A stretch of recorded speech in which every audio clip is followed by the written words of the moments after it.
నమస్కారం. ఈరోజు చదువుతున్న కథ చేతగానివాడు. ఈ కథ రాసిన వారు గోగినేని మణి. కథలోకి వెళ్దామండి. చేతగాని చవట వాజమ్మ.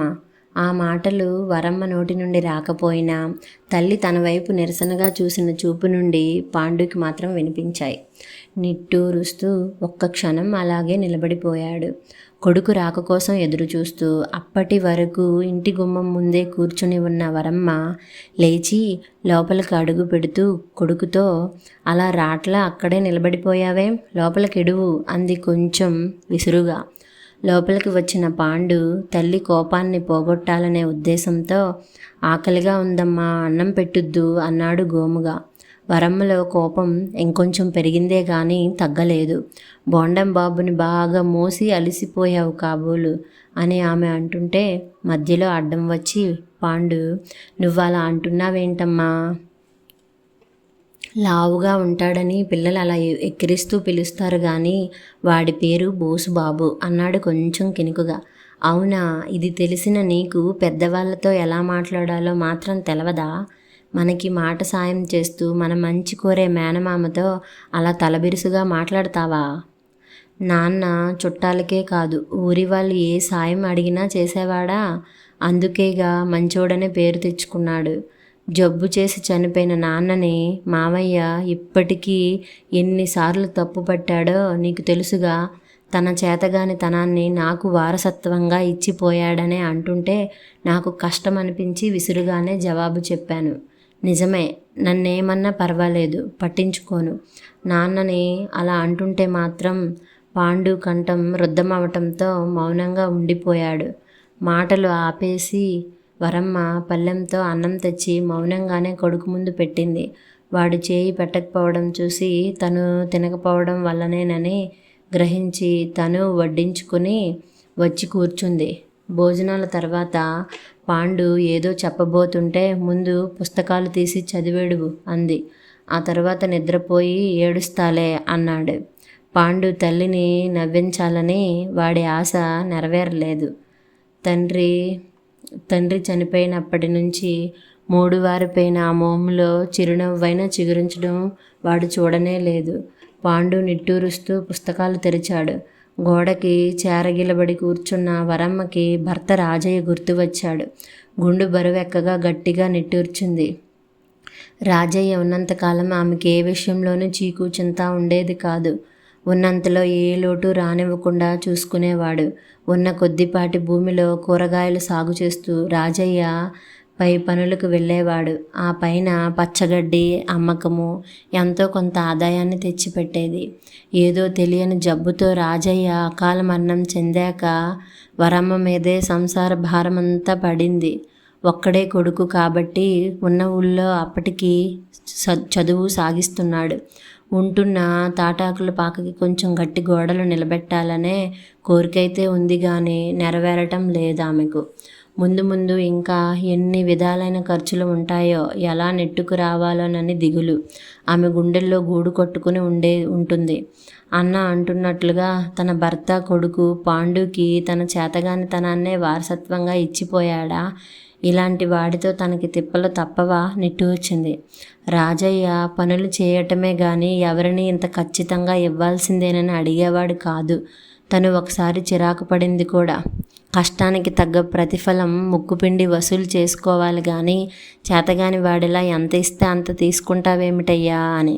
అందరూ మన ఊరి వాళ్ళు, అయినా వాళ్ళే భుజాల మీద చెయ్యేసి నెయ్యమే ఉంది కానీ ముక్కుపిండి వసూలు చేసే వ్యవహారం నా దగ్గర లేదు. అందుకే ఆనందంగా ఎంత ఇస్తే అంతే తీసుకోవడం అలవాటయింది అంటూ చిరునవ్వుతో ఇంకో మాట అన్నాడు. మీ నాన్న మన పెళ్ళికి 3 ఎకరాలు ఇస్తానని చెప్పి 30 ఎకరంతోనే సరిపెట్టేస్తే తగవు పెట్టుకోకుండా నిన్ను నెత్తిన పెట్టుకున్నానా లేదా?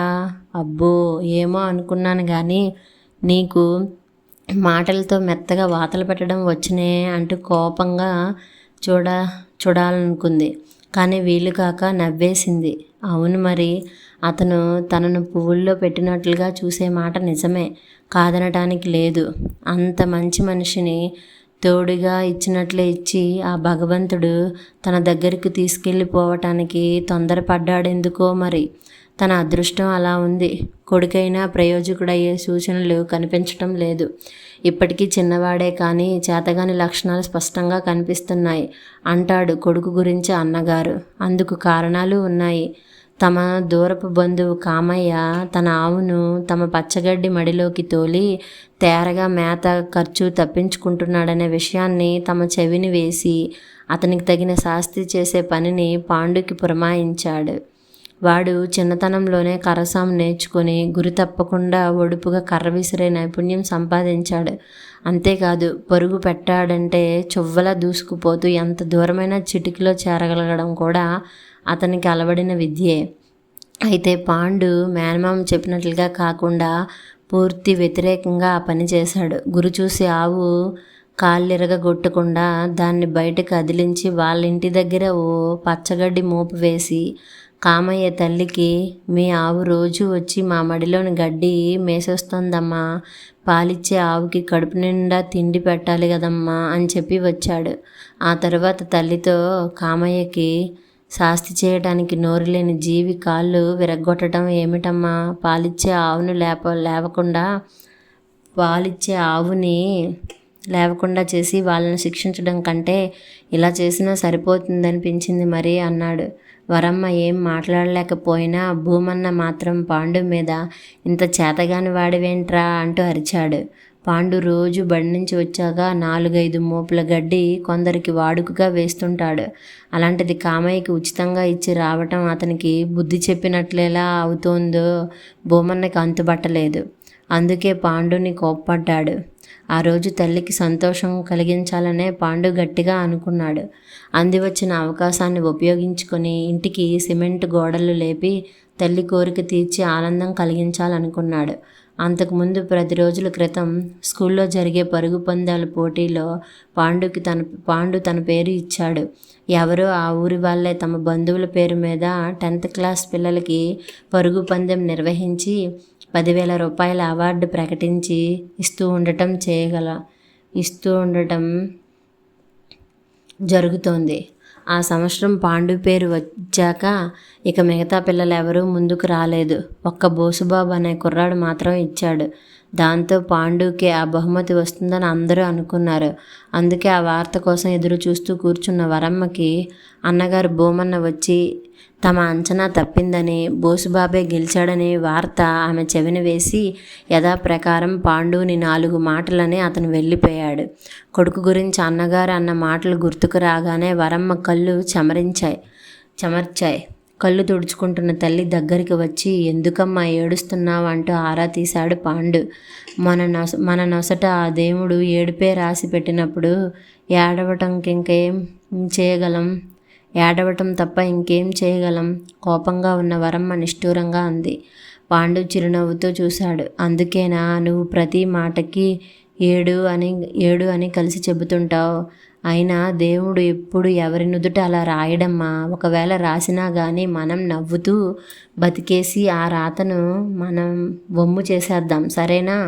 తల్లిని ఎలాగైనా నవ్వించాలనే ప్రయత్నంతో అన్నాడు. చాలే, మాటలకేం తక్కువ లేదు. శక్తి చాలక గెలవలేకపోతే అనుకునేందుకేమీ లేదు, కానీ నిర్లక్ష్యం వల్ల ఓడిపోవడం మాత్రం తప్పే అంది. నేను చెప్పేది కూడా కొంచెం వినమ్మా. అనుభవించిన వాళ్ళకి ఎదుటివారి కష్టం బాగా అర్థమవుతుందని నువ్వు అంటావుగా. మనకి డబ్బు సర్దుబాటు కాగానే డాక్టర్ దగ్గరికి తీసుకెళ్లడంలో ఆలస్యం చేసి నాన్నని పోగొట్టుకున్నామని బాధపడుతుంటాం, అవునా అని అడిగాడు తల్లి చేయి పట్టుకొని అనునయంగా. అయితే ఆ రోజు పరుగు పందెంలో పాల్గొనటానికి నాతో పాటు బోసు కూడా పేరు ఇచ్చేసరికి మా వాళ్ళంతా పాండుతో చాలలేమని మేమందరం ఊరుకుంటే నువ్వేమిట్రా దొర్లుకుంటూ గెలిచేద్దామనే అనుకుంటున్నావా అని ఎగతాళి చేశారు. వాడు కన్నీళ్లు పెట్టుకొని ఊరుకున్నాడే కానీ మాట్లాడలేదు. ఆ తర్వాత చెరువు గట్టు మీద రోజు రొప్పుతూ పరుగు ప్రాక్టీస్ చేస్తుండటం చూసి ఆశ్చర్యపోయా. అప్పుడు వాడి నేస్తాలు అసలు విషయం చెప్పారు. వాళ్ళ అమ్మకి ఏదో జబ్బంట. అవార్డు గెలిచి వాళ్ళ అమ్మకు వైద్యం చేయించాలని వాడి పట్టుదలంట. సరిగ్గా ఈరోజు పందెంలో పందెంలో బరి దాటబోతుంటే ఈ మాటలు గుర్తుకొచ్చి ఒక్క క్షణం వాడెక్కడున్నాడనని చూసా. వెనక్కి రొప్పుతూ వస్తున్న వాడి ముఖంలో నాకప్పుడు వాళ్ళ అమ్మే కనిపించింది. ఆ కాస్త సమయాన్ని బోసు ఉపయోగించుకొని గీత దాటేసి గెలిచాడు. అందరూ చప్పట్లతో అభినందిస్తుంటే వాడు నా వైపు గర్వంగా ధీమాగా చూడలేదు. అన్ననో తమ్ముడినో కావుగలించుకుంటున్నంత ఇష్టంగా చూశాడు. దాంతో నాకు సంతోషం వేసి వాడిని ఇష్టంగా భుజాలకు ఎక్కించుకున్నా. గెలవడంలోనే కాదమ్మా, గెలిపించడంలోనూ ఆనందం ఉంటుందని నాకు ఈరోజే అర్థమైంది. వాడి మాటలకు నిర్ఘాంతపోయిన వరమ్మ కొడుకు వైపు 2 క్షణాలు కళ్ళార్పకుండా చూసింది. ఏమిటమ్మా అలా చూస్తున్నావు? మామయ్య అలా చేతగాని వాడా అని తిట్టాలనిపిస్తే తిట్టేయి అన్నాడు కొంచెం కినుకుగా. అవును, నువ్వు నిజంగా చాలా గొప్ప చేతగాని వాడివిరా అంటూ నవ్వింది. తల్లి నవ్వుని చూసిన పాండు ఆనందంతో ఆమెను 2 చేతులతో చుట్టేసి, అమ్మ నీకో సంగతి చెబుదామనుకుంటున్నానే, చెప్పలేదు.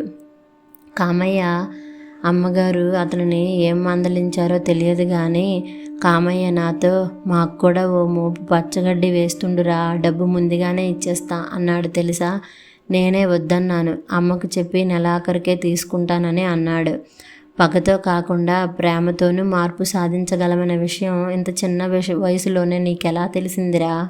మీ నాన్న వారసత్వంగా అబ్బిన లక్షణమా? పర్వాలేదు, నిన్న అందరూ చేతగాడి వాడన్నా మంచిదే, నాకు దిగులేం లేదు. మనసులోనే అనుకున్న వరమ్మ కొడుకును దగ్గరికి తీసుకుని నుదురు చుంబించింది. కథ సమాప్తం.